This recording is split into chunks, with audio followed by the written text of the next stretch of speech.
Dear friends, good morning. Today we discuss major landforms.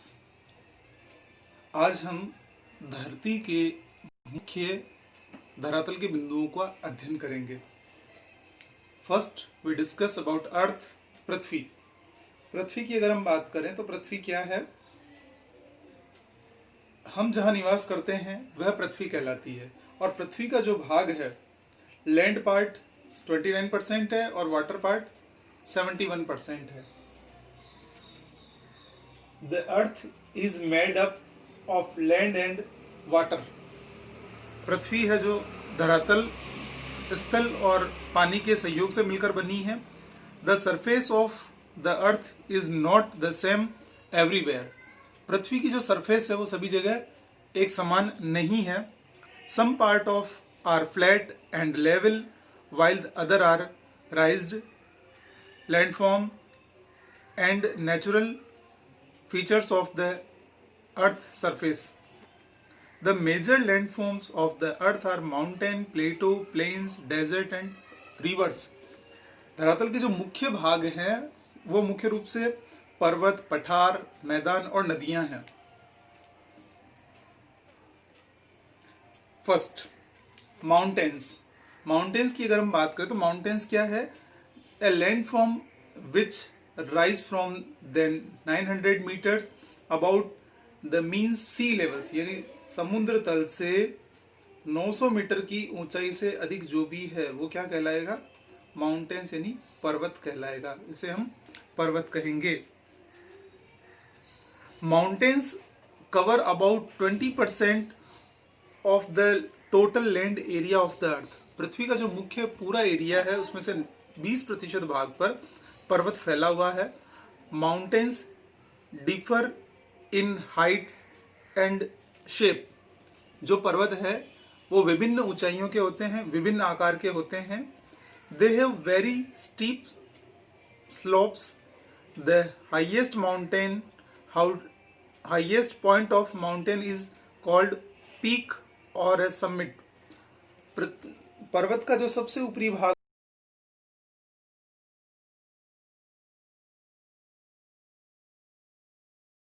होता है peak, यानी पर्वत की चोटी. ये जो पीक होता है वो कैसा होता है? Peaks are mostly continental in shape. ये मुख्य रूप से शंक्वाकार में होता है. अधिकांश जितने भी पीक होंगे वो सब शंक्वाकार रूप में दिखाई देंगे. Which is the highest peak in the world. विश्व की सबसे ऊंची चोटी कौन सी है? अगर आपको इसका आंसर आता है तो आप कमेंट में लिखिएगा, नहीं तो मैं वीडियो के लास्ट में आपको इसका आंसर बता दूंगा. The highest and shape of mountain depend on their age. उसके जो शेप है, उसका जो स्लोप है वो किस पर डिपेंड करेगा? माउंटेन की एज पर. जो यंगर होंगे, जो नवीन पर्वत होंगे उनका ढाल तीव्र होगा, जो पुराने होंगे उनका ढाल कम होगा. अगर हम लेटेस्ट पर्वत की बात करें तो हिमालय और एंडीज पर्वतमाला ये लेटेस्ट है और अरावली और एल्पाइन पुरानी पर्वतमाला है. तो पुरानी पर्वतमालाओं का ढाल भी कम होगा, चोटियां ज्यादा ऊंची नहीं होगी. Then we discuss about the importance. Mountain का इम्पोर्टेंस क्या है? Mountains have a thin soil cover and steep slopes. It is difficult to grow crop here. Mountain में फसलों का उत्पादन करना थोड़ा मुश्किल होता है. The mountains regions are thinly populated. यानी जो mountains regions होंगे, पर्वतीय क्षेत्र होंगे, वहाँ कम जनसंख्या का निवास रहता है. This is due to on unsuitable climate, shortage of flat land and difficulties in transportation. यहाँ जनसंख्या घनत्व कम क्यों होता है? क्योंकि यहाँ पे जो जलवायु होती है वो अनुकूल नहीं होती है, समतल धरातल की कमी होती है और यहाँ ट्रांसपोर्टेशन करना डिफिकल्ट होता है.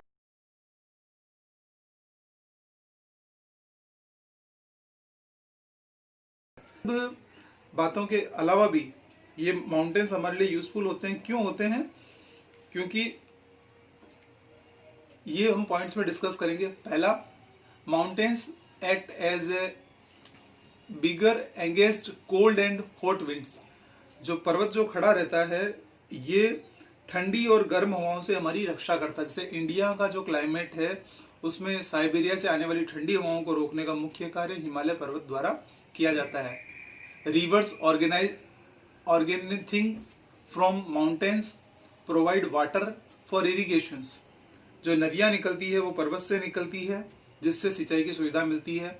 The slopes of mountains have rich pleasure lands and valuable forest.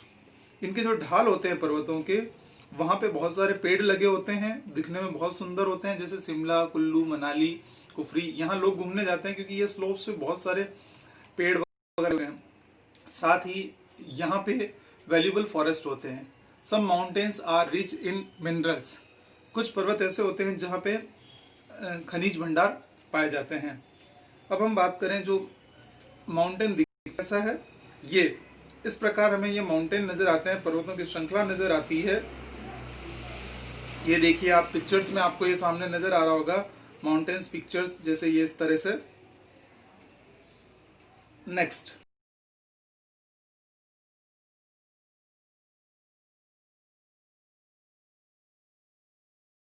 Is higher highland with a flat top. यानी पठार क्या होता है, जो धरातल की जमीन होती है उससे थोड़ा ऊपर उठा हुआ एक टेबल के समान, यानी वह भूभाग जो धरातल से ऊपर उठा हो और जिसका ऊपरी भाग पीक ना होकर फ्लैट हो, उसे हम क्या कहेंगे, पठार कहेंगे। Some plateaus are very large and extend over hundreds of kilometres. कुछ पठार ऐसे जो बहुत लंबे चौड़े विस्तृत हैं। जैसे हम बात करें the Tibet plateau is the largest and highest in the world. Tibet का पठार विश्व का सबसे ऊंचा और सबसे विस्तृत पठार है।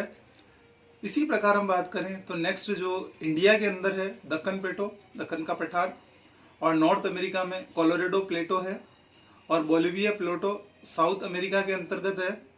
Mostly plateaus are in dry regions on the leeward side. यानी मुख्यतः ये पठार कैसे होंगे, कहाँ पाए जाते हैं, वृष्टि छाया क्षेत्रों में और शुष्क क्षेत्रों में पाया जाता है। एक वर्ड है लीवर्ड्स, लीवर्ड साइड्स। लीवर्ड साइड्स क्या होता है, लीवर्ड साइड्स अगर हम इसे कहें तो ये क्या है, वृष्टि छाया प्रदेश। वृष्टि छाया प्रदेश यानी पर्वत का या किसी का वह भाग जिसके इस साइड तो बारिश होती है और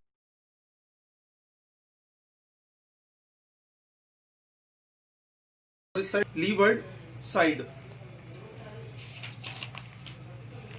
Then next, due to high altitudes of climate, cold and growing sessions, in short यहाँ पे मुख्य रूप से जो ग्रोइंग सेशन कम होता है पठारी क्षेत्रों में। Many Plato's have deep canals on their surface.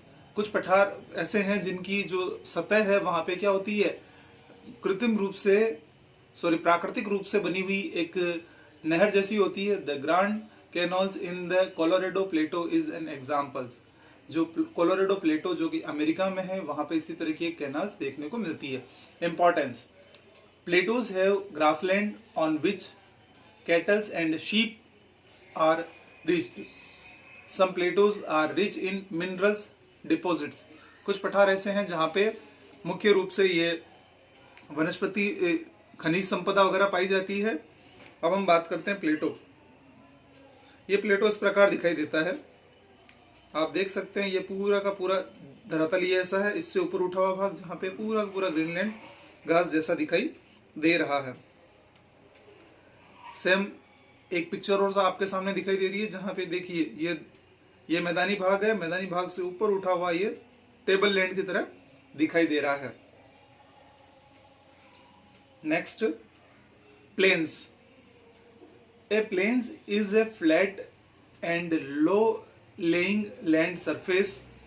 They are also called lowlands. मैदानी भाग पठारों और पर्वतों की तुलना में नीचे रहते हैं, समुद्र तल से कम ऊंचाई पे पाए जाते हैं और समतल होते हैं। The slope of the land is gently. Plains may be performed by depositions of sand and still by rivers. जो मैदानी भूभाग होते हैं ये यहाँ की मिट्टी और नदियों के आधार पर इनमें भिन्नता देखने को मिलती है। इंपॉर्टेंस क्या है मैदानी भूभाग की?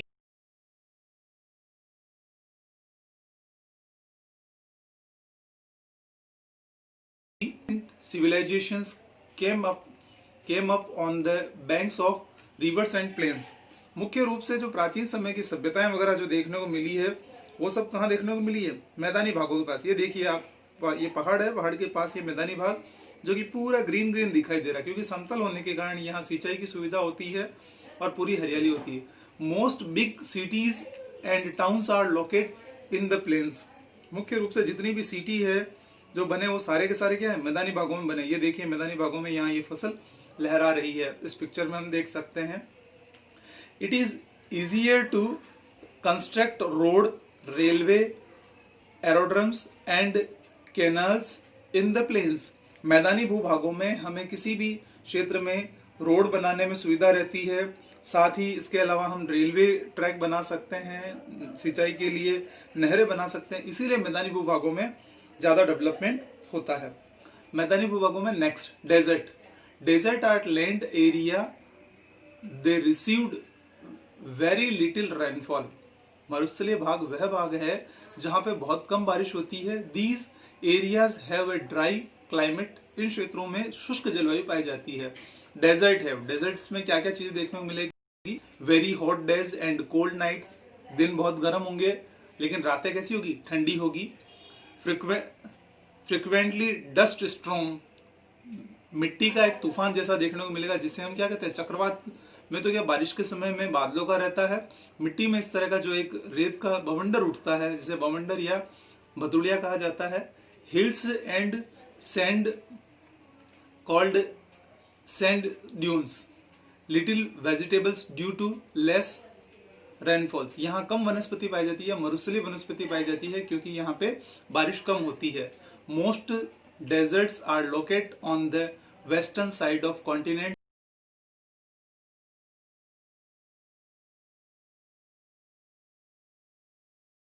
पर्वतों के वृष्टि छाया क्षेत्र में लीवर्ड्स और महाद्वीप है उनके पश्चिमी किनारों पे, क्योंकि जो दक्षिणी पश्चिमी मानसून आता है वो पूर्व से वर्षा करते हुए आता है और पश्चिम में आते आते वर्षा बहुत कम होती है। इसीलिए मरुस्थल महाद्वीपों के पश्चिमी भाग में और वृष्टि छाया प्रदेश में देखने को मिलेंगे। Some example of desert are the Sahara desert and Kalahari desert जो कि अफ्रीका में है, the great sandy desert and the great Victoria desert जो कि ऑस्ट्रेलिया में है, थार डेजर्ट इंडिया में है और अरेबिक डेजर्ट, थार और अरेबिक डेजर्ट एशिया कॉन्टिनेंट्स में है। और इसके अलावा Atacama desert and Patagonian desert ये साउथ अफ्रीका में देखने को मिलते हैं। डेजर्ट के बाद नेक्स्ट रिवर्स की बात करें। Rivers are natural canals that carry rain water और water from melted ice and snow from mountain to plain, lakes and sea. यानी नदियां क्या होती है? पर्वतीय क्षेत्रों में जो बर्फ जमी रहती है या बारिश जब होती है तो मैदानी भागों में बहाने के रूप में उसको ले जाने के लिए, या फिर जो बर्फ पिघलती है उस पिघले हुए बर्फ को एक फ्लो के रूप में लेके आती है और बहती हुई जो दिखाई देती है वो नदियां कहलाती है। लेक्स एंड जो कि झील या समुद्र में जाके मिल जाती है। These canals start as stream and join together to form a river. Starting में इनका जो बहाव तेज होता है फिर धीरे धीरे इसका फ्लो कम हो जाता है। From the place of origin to mouth ये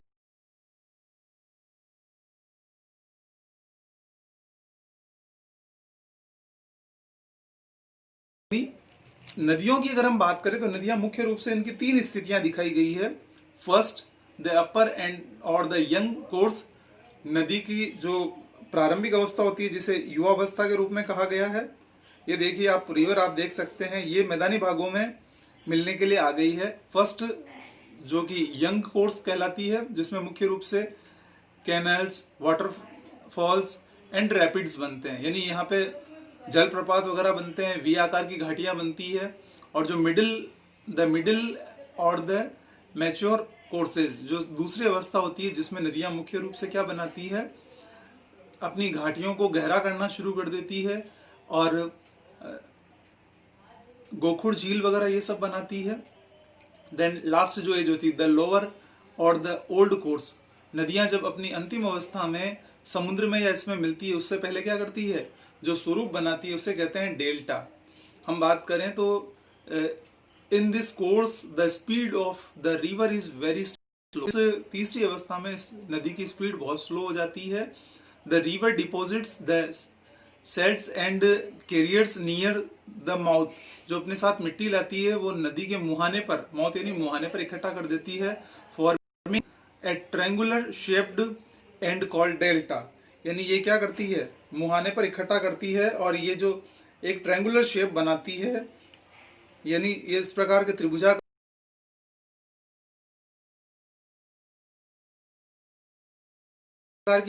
आकृति बनती है जिसे हम कहते हैं delta. The largest delta in the world is formed by the Ganga and the Brahmaputra reverse. Ganga और ब्रह्मपुत्र नदियों से विश्व का सबसे बड़ा डेल्टा बनाया जाता है।